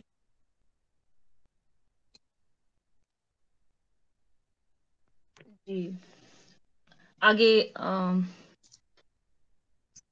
हम बने सिंह भाई साहब को और सुनेंगे। पहले सबसे पहले हम हरिद्वार की तरफ चलते हैं। आदरणीय पवन कुमार सर को सादर आमंत्रित करते हैं आज की चर्चा के लिए। जी सदन को नमस्कार, प्रणाम। और बहुत सुंदर आज की योग कक्षा के साथ, बहुत ही ऊर्जा के साथ हमारे साथी ने आज योग कराया। और उसके बाद जो हमारी चर्चा रही है बहुत ही अच्छी रही है, क्योंकि कई सारे जो चीजें निकली हैं उसमें प्रश्न भी निकले, उससे समाधान भी निकला है और फिर नए प्रश्न उठ करके सामने आए। कई सारी हमारी जो बातें इस मंच के माध्यम से पहले भी हुई हैं उसको भी रिपीट किया गया। और विदेश के अनुभव हमारे जो 3 साथी जुड़ते हैं इस योगाहार मंच में, उनके द्वारा बन्ने सिंह, शरद जी और अशोक जी और रूप सिंह राजपूत जी, इनके द्वारा अपने विदेश के भ्रमण और वहाँ की स्थिति के अनुसार एक वर्णन किया गया। और स्वाभाविक है कि जहाँ पर जिस देश में जिसकी आबादी हमारे एक महानगर से भी कम है और उसकी तुलना अगर हम अपने देश के साथ करते हैं, वहाँ के कृषि कार्यों की तुलना करते हैं, तो दोनों में बहुत ज्यादा अंतर है। लेकिन कुछ चीजें तो वाकई में सीखने लायक हैं। कुछ चीजें जो वहाँ पर प्रैक्टिस की जा रही हैं उसका हम उपयोग कर सकते हैं। और ये जो सीखने की जो प्रक्रिया है ये भ्रमण करके भी की जा सकती है। और अब इस युग में जब हम एक दूसरे के साथ जुड़ रहे हैं तो हम वेबिनार के माध्यम से भी और इसको खर्च को कम करते हुए भी और उसको सीधे देखते हुए भी हम लोग कर रहे हैं। इस मंच के माध्यम से भी हम पाकिस्तान के जो पिकनिक विधि है उसको बारे में भी हमने सुनने समझने का हमें मौका मिला। तो इस प्रकार से अब जैसे जैसे तकनीक का विस्तार हो रहा है, विकास हो रहा है, वहां पर कुछ नई संभावनाएं जुड़ रही हैं और नई संभावनाओं के साथ साथ उसके साथ जुड़े हुए नई समस्याओं का भी जन्म हो रहा है। तो ये हमारा जो कार्य है, हम जो कार्य कर रहे हैं इस मंच के माध्यम से, हम कुछ ना कुछ नई जानकारी हमें मिल रही है, कुछ न कुछ प्रश्न उठ रहे हैं और उसका समाधान को हम बातचीत के माध्यम से करते हुए और अपने अनुभव के माध्यम से साझा करते हुए जब हम कर रहे हैं तो निश्चित रूप से हमारे मन में कुछ आगे बात हो रही है। और शायद इसको हम जब आगे के क्रियान्वयन करेंगे तो इसको उसके एक नए नए अनुभव से मिलेंगे। मुझे ये चीज बहुत अच्छी लगी कि जो छात्र हैं वो खेतों में जा करके वहां पर किसान का या जो भी खेत है वहां पर कार्य कर रहे हैं, जिससे उनको प्रैक्टिकल अनुभव मिल रहा है। शायद ये चीज हमें अपने यहाँ पर भी हम छात्रों के संपर्क में आते हैं, वहां पर इस तरह से अगर किया जाए, मतलब जहाँ यूनिवर्सिटी के संपर्क में आते हैं या जहाँ पर छात्र पढ़ते हैं उनके संपर्क में आते हैं, तो ऐसे उनको अनुभव दिया जाए तो निश्चित रूप से उनका इस क्षेत्र में आगे कार्य करने में उनको प्रैक्टिकल अनुभव मिलेगा। ऐसा नहीं है कि पहले ये कार्य नहीं हुआ है, बहुत सारे कार्य पहले भी हुआ है, लेकिन इसको नियमित रूप से विशेषकर पिछले कई सालों में जो नई यूनिवर्सिटी आई है और नए तरह से उन्होंने खाली कोर्स के लिए उन्होंने अपना विश्वविद्यालय को खोले हैं, कोर्स चलाने के लिए खोला है, तो वहां पर इस तरह की चीजों को नहीं देखा गया और उसका बहुत नुकसान उन छात्रों को हुआ। न तो यूनिवर्सिटी का कोई नुकसान हुआ, न पढ़ाने वालों को नुकसान हुआ, बल्कि छात्रों को नुकसान हुआ कि खाली डिग्री लेने तक ही वो सीमित रहे और उसका व्यवहारिक उपयोग ज्ञान वो जब काम करने के लिए आए तो उसका उपयोग को उनको कुछ भी फायदा नहीं मिला, बिल्कुल वो ब्लैंक थे और किसी भी प्रकार का उनको को फिर से नए सिरे से उनको सीखने की करना पड़ा। तो ये चीजों को शायद मुझे लगता है कि और ज्यादा प्रोत्साहित करने की जरूरत है और ऐसे छात्रों को जरूर जमीन के साथ जुड़ते हुए आगे काम करने की जरूरत है। कई सारी जो चीजें हैं इस पर हमारा पहले भी चर्चा हुआ था, विशेष रूप से किसान बिल के ऊपर बहुत सुंदर हमारे डॉक्टर दुबे ने भी एक प्रस्तुतिकरण बनाया था कि किस प्रकार से इसका लाभ और इसके हानि क्या क्या हो सकती है। इस चीज पर काफी इस मंच के माध्यम से भी हमने चर्चा की थी और मुझे लगता है कि इस बिल के वापस होने के कारण कई सारे थे, शायद किसानों का भी कुछ हित या अहित छुपा था, लेकिन कुल मिलाकर के छोटे किसानों को तो शायद इस बिल के करने से शायद लाभ नहीं हुआ, शायद उनको ज्यादा लाभ होता है, ऐसा मेरा मानना है। बड़े किसानों को निश्चित रूप से हो सकता है कि कुछ लाभ मिलता या नहीं मिलता, लेकिन छोटे किसानों को के लिए और रास्ते और विकल्प शायद इससे खुलते हैं, ऐसा मेरा मानना है व्यक्तिगत रूप से। लेकिन जो भी हुआ अच्छा हुआ है, इस देश के लिए अच्छा हुआ है। जीएसटी के बारे में भी जैसे बातचीत की है कि इतनी सारी हमारी रेवेन्यू जनरेशन हो रखा है और इतना सारा हो रखा है, सरकार के पास पैसा की कमी नहीं है, ये थोड़ा सा बात उसमें थोड़ा सा प्रश्न चिन्ह है। ये हमने एक मान्यता बना ली है कि सरकार के पास पैसा बहुत है, अनलिमिटेड है, लेकिन ऐसा कुछ भी नहीं है। जिस प्रकार से किसी भी हर एक चीज की एक सीमा रहती है, इन संसाधनों की भी एक सीमा है। निश्चित रूप से हम आगे बढ़ रहे हैं और हमारे जो संसाधन है उसका प्रयोग भी सरकार अपने इंफ्रास्ट्रक्चर में विशेष रूप से ज्यादा कर रही है, बाकी चीजों पर भी बहुत तेजी से विकास हो रहा है। तो ये लेकिन ये कहना कि सरकार के पास अथाह धनराशि है, उसका कोई अंत नहीं है, ये शायद उतनी सार्थक नहीं है, क्योंकि हर चीज की एक सीमा है और हम उस सीमा में रहते हुए हम प्रयास करेंगे। इसलिए सरकार ने शायद ये उद्यमिता की ओर और स्टार्टअप्स के ऊपर भी बहुत ज्यादा ध्यान देने का प्रयास किया है और उसके माध्यम से भी जो जो संसाधन है, जो स्थानीय स्तर पर, जैसे अभी बता रहे थे कि भोपाल में जब रूप सिंह जी गए थे वहां पर, तो उन्होंने बताया कि बहुत सारे स्टॉल, महिलाओं के स्टॉल, उद्यमिता का विकास हो रहा है, उद्यमिता के माध्यम से लोग आगे बढ़ रहे हैं, महिलाएं आगे बढ़ रही हैं। तो ये छोटे छोटे स्टार्टअप, छोटे छोटे आय वर्धक गतिविधियां, छोटे छोटे कार्य जिससे अपनी लोकल लेवल पर वो मार्केटिंग कर सकें, ऐसा भी प्रयास करके वो आत्मनिर्भर बन सके, केवल बड़े संस्थाओं पर ही निर्भर नहीं रह सके। ऐसा करते हुए यह प्रयास हमारे, मुझे लगता है कि देश की वर्तमान स्थिति और यहाँ की जो छोटे छोटे किसान हैं, छोटे छोटे जो लोअर मिडिल क्लास है, मिडिल क्लास है, ऐसे लोगों को इससे राहत मिलेगी, ऐसे उनको उनके अंदर आत्मनिर्भरता की तरफ वो धीरे धीरे बढ़ेंगे। सरकार के विभिन्न योजनाएं, विभिन्न विभाग, सब लोग मिलकर के अलग अलग अपने तरह से काम करने का प्रयास कर रहे हैं, लेकिन वहां पर भी शायद मैं देखता हूँ कई बार उनके आपस में ही समन्वय करने की परेशानी रहती है, आपस में समन्वय नहीं होता है, क्योंकि किसान और जो व्यक्ति है वो तो एक ही है, लेकिन वहां पर पता लगा कि कई सारे विभाग मिलकर के कुछ ही व्यक्तियों को टारगेट करते हैं और उससे भी जरा सी आपका जो विकास है वो कई किसानों तक, कई लोगों तक व्यापक रूप से नहीं पहुंच पाता है।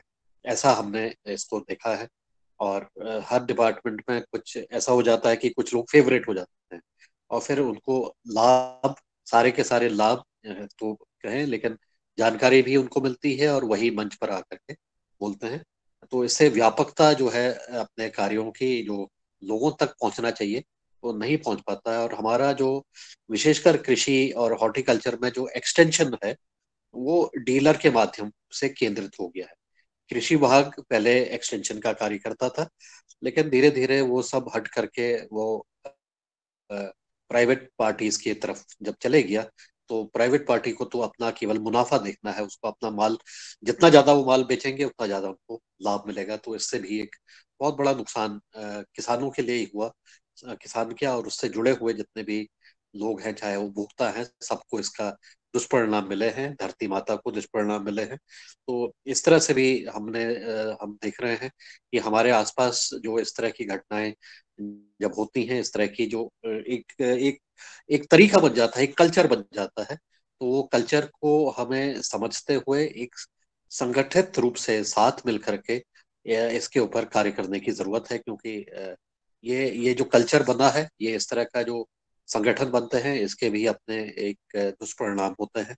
और अभी जैसे मुझे लगता है कि जो किसान बिल था, वो केवल एक किसान बिल का जो विरोध था केवल एक मुखौटा था। उसके पीछे हमारे देश के की बहुत सारी ऐसी ताकतें जो कि उसको वर्तमान में जो सरकार है उसको आगे कार्य नहीं करने देना चाहती है। ऐसी ताकतों ने किसानों को मुखौटा बनाते हुए, उसके पीछे कंधे में बंदूक रखते हुए बहुत सारे कार्य करने का प्रयास किया, और उसका भी अब धीरे धीरे एक्सपोज होना शुरू हुआ है। धीरे धीरे उसके बारे में भी पता लग रहा है कि ये तो केवल एक आगे एक आपको रखा गया है, आपको आगे किया गया है, आपका इस्तेमाल किया गया है, और आपके द्वारा माध्यम से यहाँ पर जो अच्छे कार्य हो रहे हैं और उसको भी नीचा दिखाने का कार्य किया गया है। जब ये कार्य देश में नहीं हो पाया तो ये विदेशों में भी ये ताकतें जाकर के इन्होंने अपना कार्य करने का प्रयास किया। लेकिन धीरे धीरे हमारी भूमि, मेरा मानना है, व्यक्तिगत रूप से मानना है, हमारी ये जो धरती है, ये सनातन धर्म की धरती है, और इसके खिलाफ कोई भी षड्यंत्र लंबे समय तक नहीं चल सकता है। हर एक चीज की एक समय सीमा है, एक समय सीमा तय की गई है, उसी सीमा तक वो खेल पाते हैं। उसके आगे उनका विनाश होना बिल्कुल निर्धारित है, उसमें कोई उसको रोक नहीं सकता है।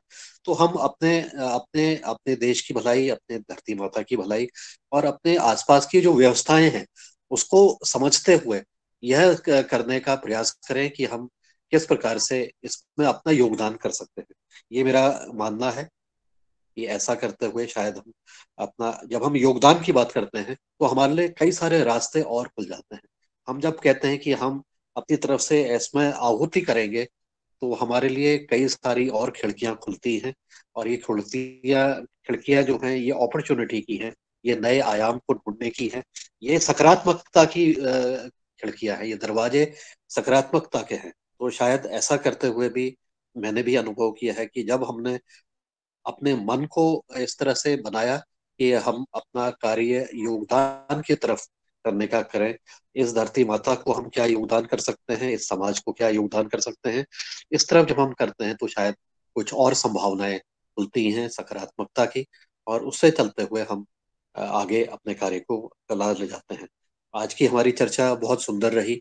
बहुत सारे हमारे अनुभव हमारे साथियों ने बताए, अपनी पीड़ा भी बताई है, अपने प्रश्न भी बताए हैं, अपने अनुभव भी बताए हैं। उन सभी को मैं प्रणाम करता हूँ दिल से कि कम से कम ये चर्चा हम लोग कर रहे हैं, तो ये चर्चा करके हम कुछ नई चीजों को हम खोज पाते हैं। ऐसा कहते हुए मैं अपनी वाणी को विराम देता हूँ। आप सभी को बहुत बहुत धन्यवाद। नमस्कार। जी बहुत बहुत धन्यवाद आदरणीय पवन कुमार सर, बहुत सुंदर आपने मार्गदर्शन दिया। और आगे हम आदरणीय रघुवीर रावत सर को बुलाते हैं, उन्होंने हैंड राइज किया है। जी सदन को मेरा प्रणाम।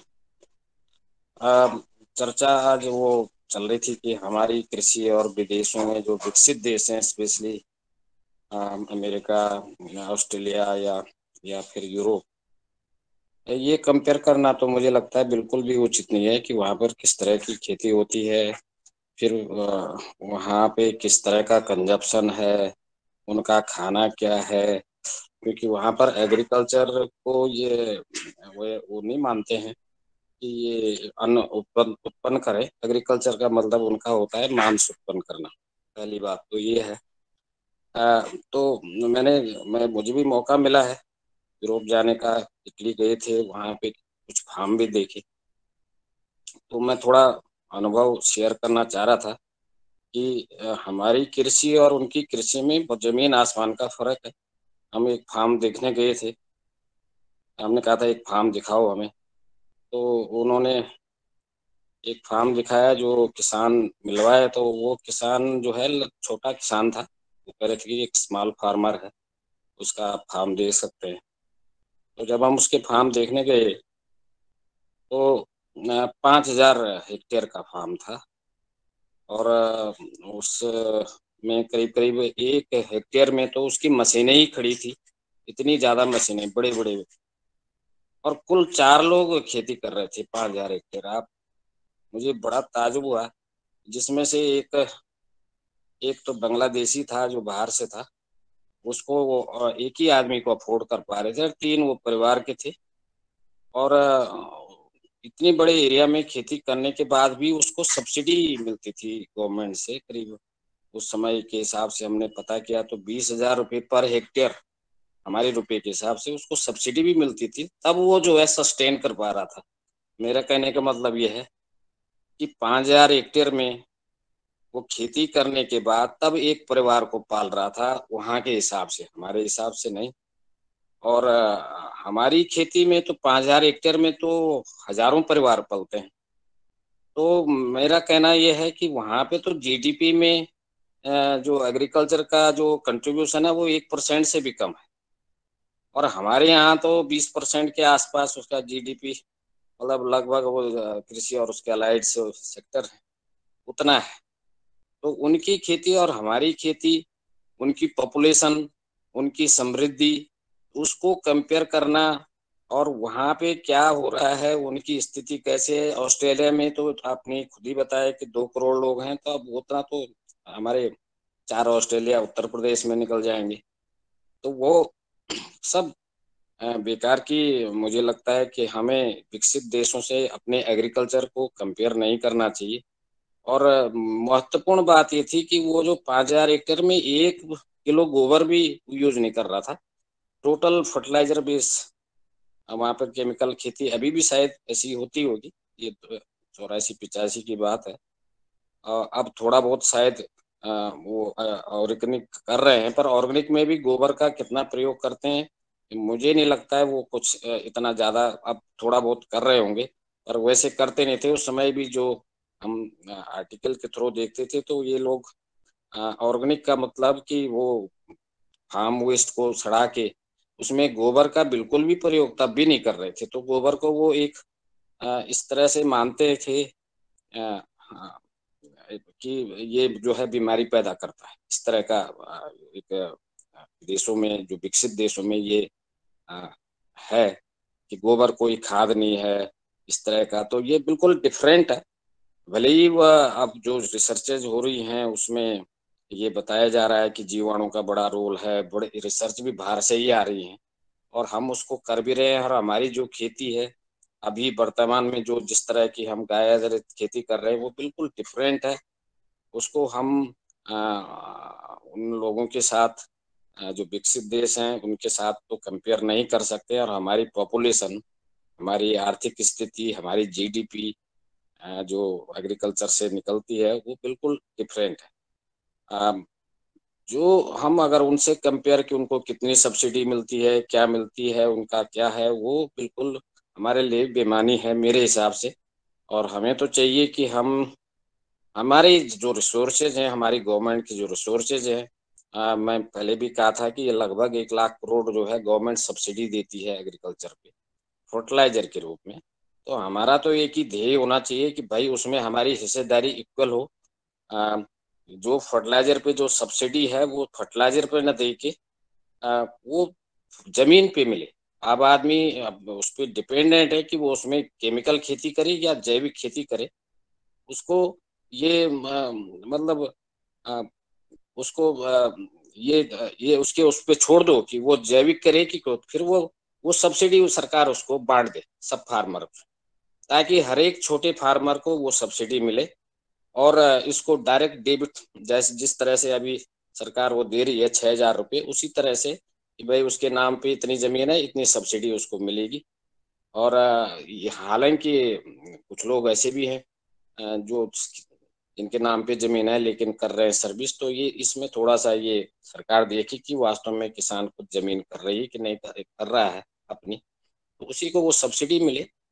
तो मुझे लगता है इससे काफी अंतर पड़ेगा। और हमारा जो जैविक का जो एक मिशन है कि हम जैविक खेती करेंगे, नेचुरल खेती करेंगे, उसको भी बढ़ावा मिलेगा। क्योंकि फिर वो डिस्पैरिटी नहीं रहेगी कि भाई उनको ज्यादा सब्सिडी मिल रही है, केमिकल पे ज्यादा सब्सिडी मिल रही है, और फिर किसान खुद सोचने के लिए फिर किसान इस तरफ मोड़ेगा। क्योंकि उसको तो इकोनॉमिक्स देखनी है अपने खेत की कि मेरे को कहाँ फायदा हो रहा है, कितना मेरी लागत आ रही है, कितना मुझे प्रॉफिट हो रहा है। तो ये इस तरह का मैं कहना चाहता था। ये बहुत बड़ी चर्चा है जो कि विदेशों के अगर हम कंपेयर करें तो इस पे तो बहुत लंबी चर्चा हो सकती है। आगे कभी इस पे बात करेंगे। पर मेरा कहना यही था कि हम अपने हिसाब से सोचें। हमारी जो पारंपरिक और जो अभी उसमें जो भी पैसा आता है खेती से ना, वो इसलिए आ रहा है कि अब टेक्नोलॉजी में वृद्धि हुई है। तो हमें टेक्नोलॉजी का उपयोग करके इस तरह से हम अपनी खेती में टेक्नोलॉजी का उपयोग करके उसको और समृद्ध बनाएं और उसको प्रॉफिटेबल बनाएं। इस पे हमें ध्यान देना चाहिए। जी धन्यवाद, समय भी हो गया है।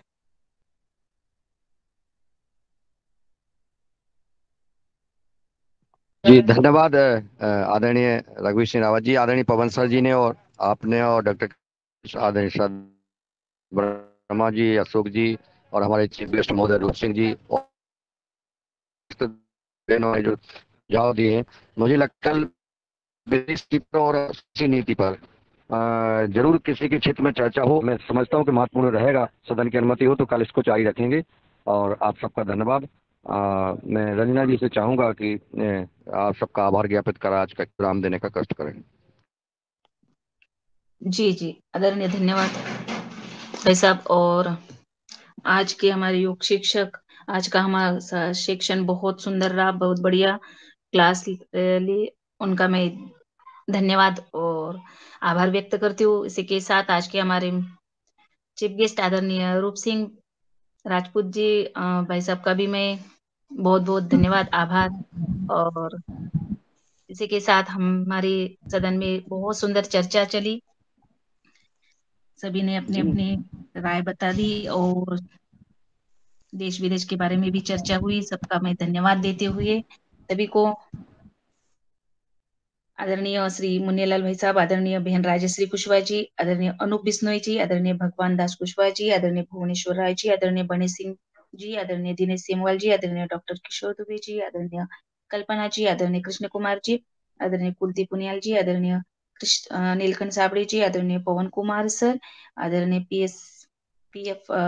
एसपी से भाई और उनका भी मैं आभार व्यक्त करती हूँ। आदरणीय प्रदीप राज वर्मा जी, आदरणीय रमेश चंद्र मेहरा जी, रूप सिंह राजपूत जी, आदरणीय तुलाराम पटेल जी और अन्य हमारे साथीगण लेफ्ट हुए, उन सभी का भी मैं आभार व्यक्त करती हूँ और कार्यक्रम का विराम